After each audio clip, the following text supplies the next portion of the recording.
If you were rocking the skier back in the day, then consider yourself totally rad. You look so much better. Yeah, I got my hair done. Welcome to MsMojo, and today we're counting down our picks for the top 10 decade-defining fashion trends of the 1980s. Hey, you guys know anything from the 20th century? For this list, we're taking our souped-up DeLorean back in time to the excessive 1980s in order to recall all of the wild and wacky fashions which most resonated with the public during this decade. Clothes, hairstyles, and accessories will all be considered, just so long as they echo pleasant, or maybe not so pleasant, memories of this visually unique period in time. I was pretty! My mother told me so! Number 10. Scrunchies. Veronica, finally. Hair accessories were all the rage during the 1980s, with very few being as popular as that faithfully strong tie known as the scrunchie. This fabric-covered elastic came in a variety of shapes and colors, and served as the perfect alternative when that favorite headband just wouldn't make the grade. Plus, the soft outer covering of the scrunchie made sure hair was never torn out or damaged, no matter how high it was or how much Aquanet hairspray was applied. To hold that soft, natural look, new Aquanet non-aerosol hairspray with silk protein. Go to my head. Number 9. Miniskirts. Although this next fashion trend first sparked public interest and outcry back in the swinging 60s, the miniskirt proudly lived on throughout the 2 decades which followed its debut. What separates the 80s miniskirt from so many of its predecessors, however, was the material used for its production. Oh, you are so popular. Yeah, well, I'm kind of like the Beatles of the 20th century. It wasn't long before denim, leather, and even lycra miniskirts began showing up in films and on television, while simultaneously gaining popularity with those who just wanted to show off a little leg. What are you doing?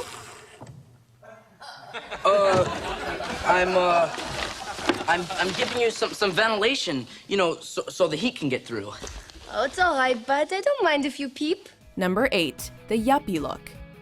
The hippie look of Birkenstocks, flowers, and beads was all but dead in the 1980s, replaced instead with what was essentially an about-face of those who protested and fought the establishment at Woodstock. And this is pinpoint Oxford. Well, aren't you, Mr. Hoity-Toity? Greed is good, proclaimed Michael Douglas as Wall Street character Gordon Gekko. Greed, for lack of a better word, is good. And the yuppie look was indeed a reflection of these financially extravagant times. I just slide that wad over to my father, because he is like one of the top brokers in the state. Suits, ties, and perfectly coiffed hair were de rigueur for yuppies, short for young urban professionals, as were sweaters tied around the neck, patent leather shoes, and yachting gear. It's this prep school thing. It's throwing my game off. Dressing to impress, as opposed to dressing down for comfort. Hi, Courtney. Love your cardigan. Thanks. I just got it last night limited. Like, totally blew my allowance.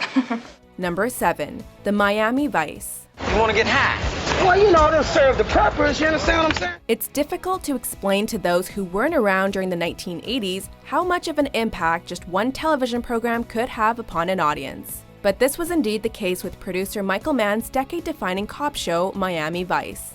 Surprise, Leon.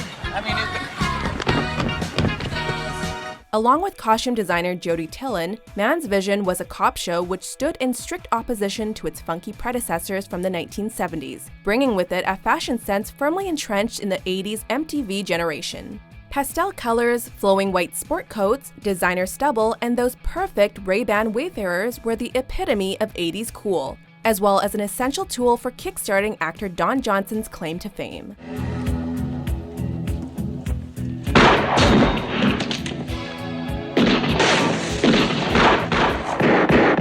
Number 6. Lots of makeup.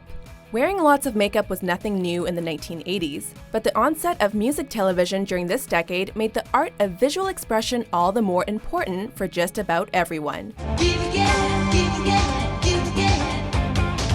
Case in point, just check out all of the extravagant makeup utilized in movies like Labyrinth, animated television shows like Gem, or presented in just about any music video aired during the early days of MTV.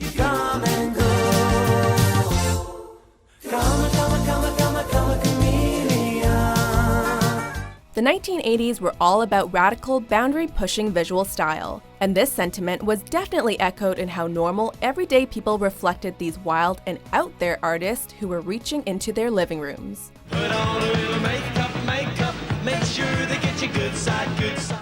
Number 5. Neon. Voila! It almost seems like a cliche at this point, but neon really was everywhere during the 1980s, permeating nearly every facet of popular culture. I'll pay for the movie if you pay for the popcorn. Okay, but listen, how much is popcorn? $2.50. And why not? Brightly colored clothes were a fashion statement, a rallying call out to any within eyeshot that said, "Hey, look at me." Now chill out, okay? Bands especially seemed to pounce hard on the neon trend, trying on a seemingly endless array of attention-grabbing, gaudy neon colors, meant to drive as many eyeballs back to what they were doing. And you know what? It worked.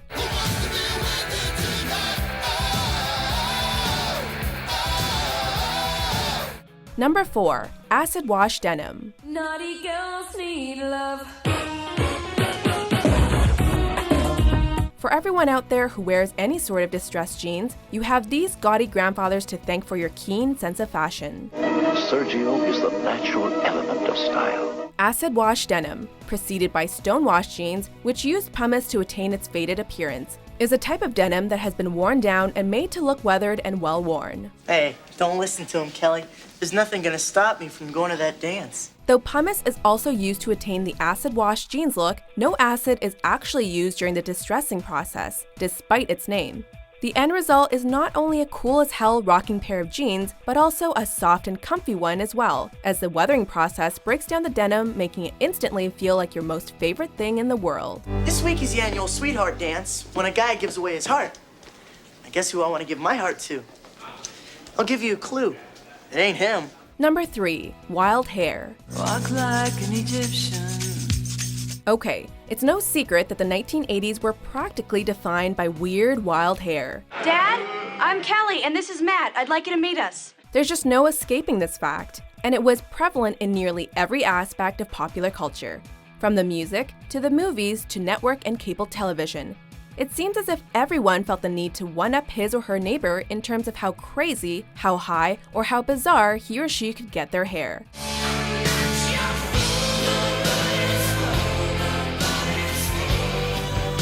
Business casual mullets, hair metal perms, and new wave extension experiments? Yeah, the 80s had all of that. She's so rad! Thanks for coming down. You're welcome, Miss Q. Stacy. Number 2. Shoulder pads. God, Veronica, drool much? His name is Jason Dean. Some 80s fashion trends have, for better or worse, made moderately successful comebacks over the years. Yet the decade's penchant for shoulder pads seems to be very much a product of its time. Though it must be noted that they were briefly brought back during the revival of 80s styles in the early 21st century. It may seem crazy that the everyday business person or even young student might have the desire to utilize shoulder pads, which gave his or her torso the appearance of a football linebacker. But this was indeed the popular style of the day. You're bluffing, Crystal. You know you are. Am I? Watch me.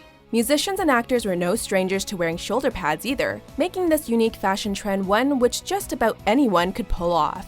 With varying degrees of success, of course. Before we reveal our most definitive fashion statement of the 1980s, here are a few honorable, or depending on your taste, dishonorable mentions. Fresh new kicks and bands. You got it like that. Now you know you want to dance. So move. Stay over there.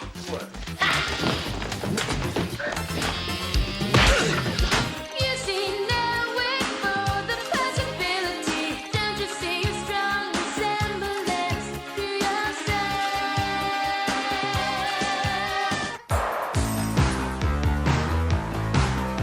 Number 1. Aerobic/athletic gear. My baby, you love me up.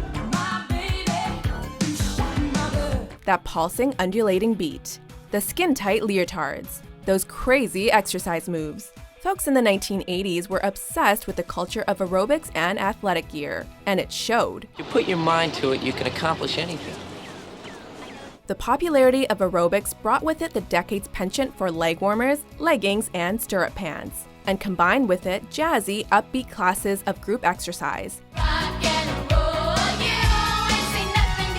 Indeed, it wasn't uncommon for folks to walk around town wearing their aerobics or athletic gear, regardless of whether or not they even intended to do any actual exercise.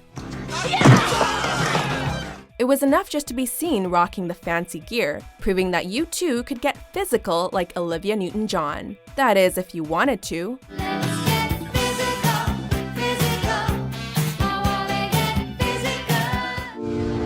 Do you agree with our list? Which fashion trends do you think define the most excellent 80s? Did you see that? Heather #1 just looked right at me. For more tubular top 10s published every day, be sure to subscribe to MsMojo. What?